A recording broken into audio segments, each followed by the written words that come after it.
집에 있는 꿀 한 병, 최고의 수면제로 변신시킬 수 있습니다. 오늘 영상 끝까지 집중해 주십시오. 오늘 제가 들려드릴 이야기는 5년째 불면증으로 고생하고 계셨던 72세 김정순 어르신의 사연입니다. 김정순 어르신은 밤마다 침대에 누워서 천장을 바라보며 새벽 4시까지 뒤척이곤 하셨습니다. 겨우 잠이 들어도 2시간 만에 깨어나서 다시 잠을 이루지 못하는 날이 반복되었죠. 그러다 우연히 잠자기 전에 꿀 한 스푼을 먹으면 깊은 잠을 잘 수 있다는 이야기를 듣게 되셨습니다. 오랜 불면증에 지친 어르신은 그날 밤 꿀을 큰 숟가락으로 가득 떠서 꿀꺽 삼키고 잠자리에 드셨습니다. 다음날 아침 어떤 일이 벌어졌을까요? 어르신은 새벽 3시에 극심한 복통과 설사로 화장실을 들락날락하며 잠을 설쳤다고 합니다. 게다가 혈당이 급격히 오르면서 가슴이 두근거리고 식은땀이 나서 오히려 잠은 더 오지 않았죠. 좋은 건 많이 먹으면 더 좋아질 거라고 생각했던 행동이 오히려 몸을 더 망가뜨린 겁니다. 어르신은 저를 찾아오셔서 눈물을 글썽이며 말씀하셨습니다. 남들이 다 좋다고 해서 따라했는데 왜 나만 이렇게 된 건지 도무지 모르겠다라고 말입니다. 여러분 중에도 혹시 김정순 어르신처럼 좋다는 건 무작정 따라했다가 오히려 잠이 더 안 와서 고생하신 적 없으신가요? 사실 이런 경험을 하시는 분들이 생각보다 정말 많습니다. 통계를 보면 우리나라 65세 이상 어르신 3분 중 2분은 심각한 불면증을 앓고 계십니다. 10명 중 8명은 밤마다 뒤척이거나 새벽에 일찍 깨어나는 수면장애로 고통받고 계시죠. 그런데 더 안타까운 사실은 대부분의 어르신들이 이걸 그저 나이 들면 당연히 생기는 현상이라고 생각하시고 방치한다는 점입니다.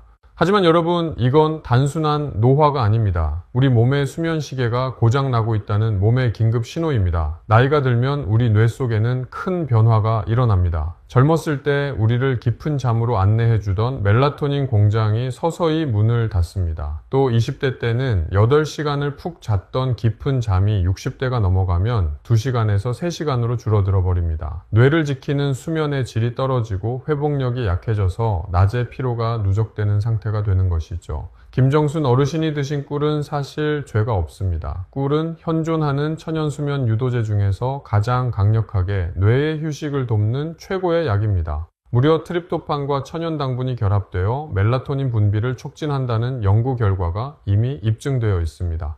문제는 약 자체가 아니라 그 약을 쓰는 방법에 있었습니다. 망가져가는 수면 리듬에 무작정 꿀만 들이부어도 단단한 잠이 되지 않는 것처럼 무너진 어르신들의 수면 패턴에 무조건 꿀을 퍼먹는 건 독을 마시는 것과 다를 바가 없습니다. 오늘 저는 김정순 어르신의 끔찍한 불면 지옥에서 벗어나 다시 건강하고 깊은 잠을 되찾게 해드린 저만의 처방전을 공개하려고 합니다.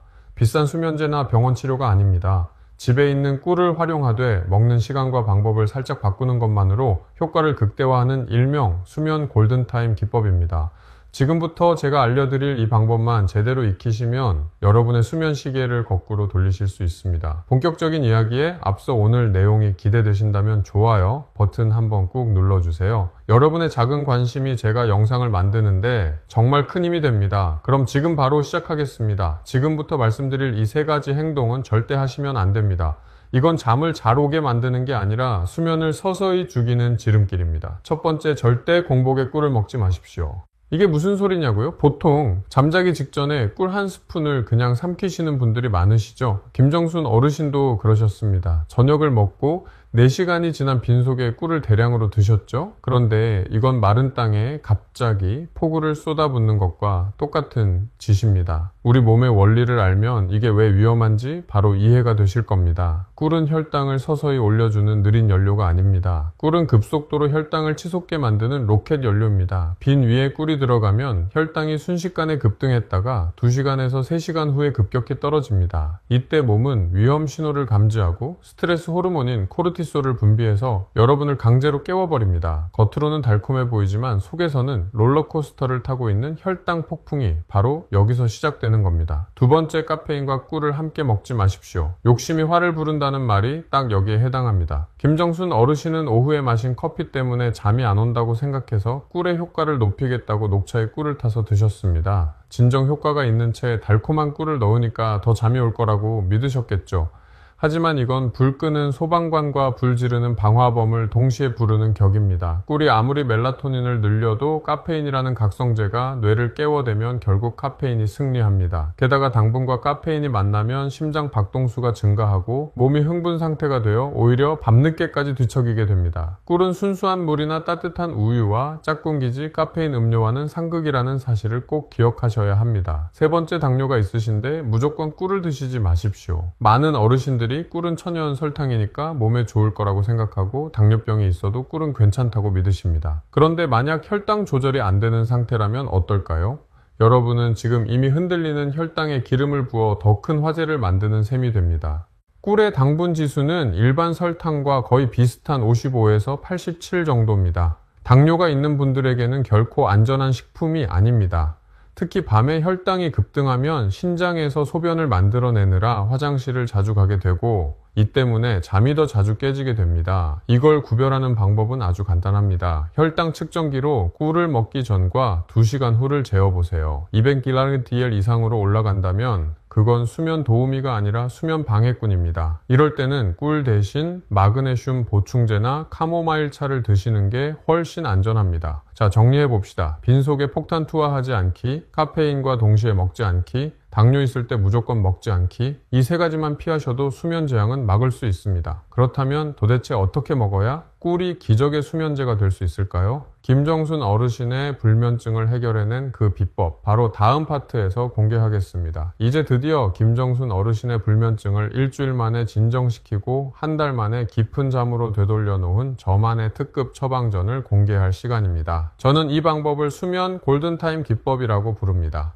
꿀을 먹는 타이밍과 조합을 정교하게 계산해서 멜라토닌 분비를 극대화하는 원리입니다. 복잡할 것 하나 없습니다. 딱 3단계만 기억하시면 됩니다. 첫 번째 단계는 저녁 식사 후 2시간 타이밍입니다. 저녁을 드시고 정확히 2시간이 지난 시점이 가장 중요합니다. 이때가 위장에서 음식물이 어느 정도 소화되고 혈당이 안정화된 최적의 상태입니다. 절대 배가 고픈 상태에서 꿀을 먹으면 안 됩니다. 또한 잠자리에 들기 1시간 전이어야 합니다. 꿀이 소화되어 트립토판으로 변환되고 멜라토닌이 분비되는데 필요한 시간이 정확히 60분이기 때문입니다. 이 골든 타이밍을 놓치면 아무리 좋은 꿀을 먹어도 효과가 반감됩니다. 두 번째 단계는 올바른 조합과 양입니다.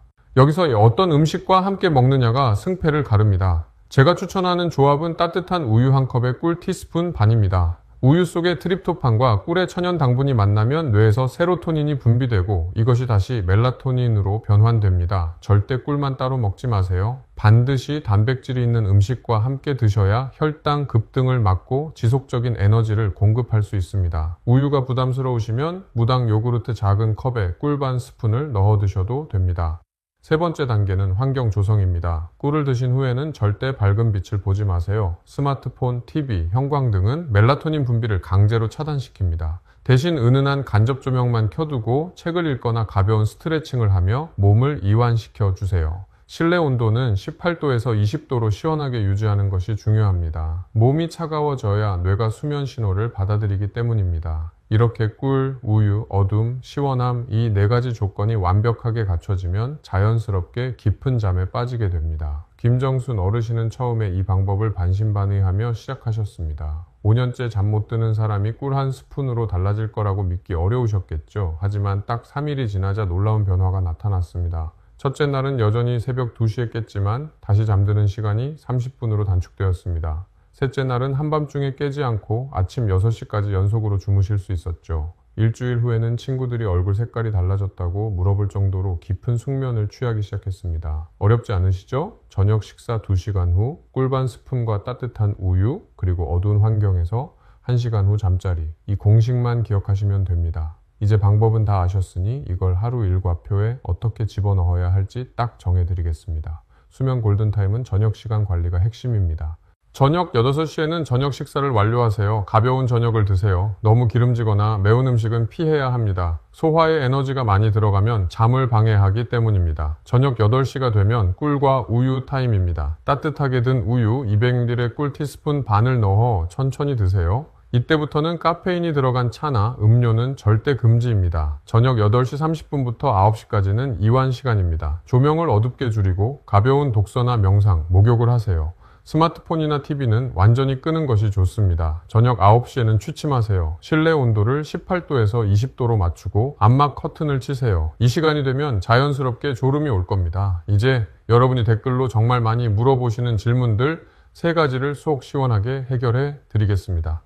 첫 번째 질문입니다. 원장님, 저는 당뇨가 있는데 꿀 대신 뭘 먹어야 하나요? 당뇨가 있으신 분들에게는 꿀보다 마그네슘이 훨씬 안전하고 효과적입니다. 약국에서 마그네슘 보충제를 구입하시고 저녁 식사 후 2시간 뒤에 따뜻한 물과 함께 200mg에서 300mg을 복용하세요. 마그네슘은 근육과 신경을 이완시켜 자연스러운 잠을 유도합니다. 두 번째 질문입니다. 꿀을 먹으면 살이 찔까봐 걱정돼요. 티스푼 반 분량의 꿀은 약 35칼로리 정도입니다. 이는 사탕 1개보다도 적은 양입니다. 게다가 깊은 잠을 자면 성장 호르몬 분비가 활발해져서 오히려 신진대사가 좋아집니다. 잠 못 자서 생기는 스트레스 호르몬이 더 살을 찌우는 원인이니 걱정하지 마세요. 세 번째 질문입니다. 아침에 일찍 깨는 습관이 있는데 꿀을 먹어도 될까요? 새벽 4시에서 5시에 일찍 깨시는 분들은 꿀 드시는 시간을 30분 늦춰보세요. 잠자리 들기 30분 전에 드시면 됩니다. 또한 침실을 완전히 암막 처리해서 이른 새벽 햇빛이 들어오지 않도록 하는 것이 중요합니다. 오늘의 핵심 내용을 딱 3줄로 요약해 드리겠습니다.